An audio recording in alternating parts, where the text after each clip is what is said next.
ઉત્તરાખંડની જેમ ગુજરાતમાં પણ યુનિફોર્મ સિવિલ કોડ લાગુ કરવા માટે આજે મુખ્યમંત્રી શ્રી દ્વારા એક કમિટીની રચના કરવામાં આવી છે। ત્યારે ગુજરાતમાં 15% આદિવાસી સમાજ વસે છે। 1,45,00,000 જેટલી અહીંની વસ્તી આદિવાસી સમાજની છે, છતાં આ કમિટીમાં એક પણ સભ્ય, એક પણ પ્રતિનિધિ આદિવાસીનો સમાવેશ કરવામાં નથી આવ્યો, જે બતાવે છે કે આ સરકાર આદિવાસી વિરોધીની પોતાની છબી ધરાવે છે। સાથે સાથે યુનિફોર્મ સિવિલ કોડ લાગુ થવાથી જે આદિવાસીઓના આદિ અનાદિ કાળથી જે પરંપરાઓ, જે રીત રિવાજો, જે રૂઢિઓ ચાલી આવે છે, જે છીનવાઈ જશે। આજે પણ અમારા સમાજમાં કોઈ પણ દીકરા દીકરી પુખ્ત વયના ભાગી જાય છે, સમાજનો પંચ બેહીને એને માન્યતા મળે છે।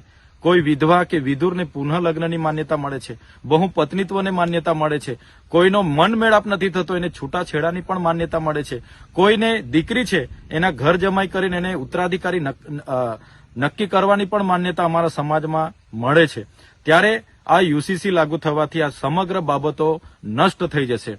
આજે અમને જે મૌલિક અધિકારો મળ્યા છે, સંવિધાનિક અધિકારો મળ્યા છે, જેમ કે આર્ટિકલ 344 હોય, પેસા એક્ટ 1996 હોય, 73 ની વાત હોય, 5મી અનુસૂચિની વાત હોય, કે જે પણ અમને અધિકારો મળ્યા છે, યુસીસી લાગુ થવાથી એ પણ અમારા નષ્ટ થઈ જશે।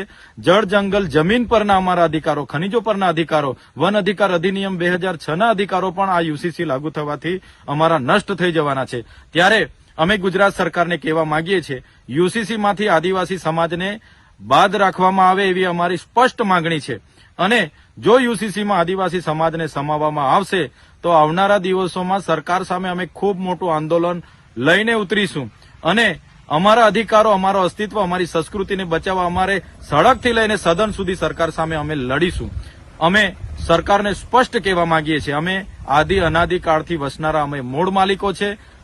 સમાનતાની મોટી મોટી વાતો કરનારી આ તમારી સરકારોએ આજ દિન સુધી આદિવાસીઓને ન્યાય નથી આપ્યો। આજે અમારી 15% વસ્તી છે, અમારે ન્યાય પ્રણાલિકામાં 15 જજીસ નથી, યુનિવર્સિટીઓમાં 15 કુલપતિ નથી, કોર્પોરેટ જગતમાં 15 ઉદ્યોગપતિઓ નથી, સેક્રેટરી સચિવાલયમાં 15 અમારા સચિવો નથી, અને દરેક ક્ષેત્ર તમે જોઈ લો, કોઈ પણ ક્ષેત્રમાં આદિવાસીઓને આજે પણ સમાનતા આપવામાં નથી આવી। આજે પણ અમારી સાથે રોટી બેટીના વ્યવહારો સુધી આ વિસ્તારોમાં નથી થતા। ત્યારે કયા સમાનતાની વાતો કરવામાં આવે છે? એટલે અમે યુનિફોર્મ સિવિલ કોડનો સખત વિરોધ કરીએ છીએ। આવનારા દિવસોમાં ગુજરાતનો તમામ આદિવાસી સમુદાય રોડ પર પણ ઉતરશે અને વિધાનસભાનો પણ ઘેરાવો કરશે। જો સરકાર યુસીસીમાં આદિવાસીઓનો સમાવેશ કરશે તો આવનારા દિવસોમાં સમગ્ર ગુજરાતનો આદિવાસી સમાજ રોડ પર હશે, એ અમે જણાવી દઈએ છીએ।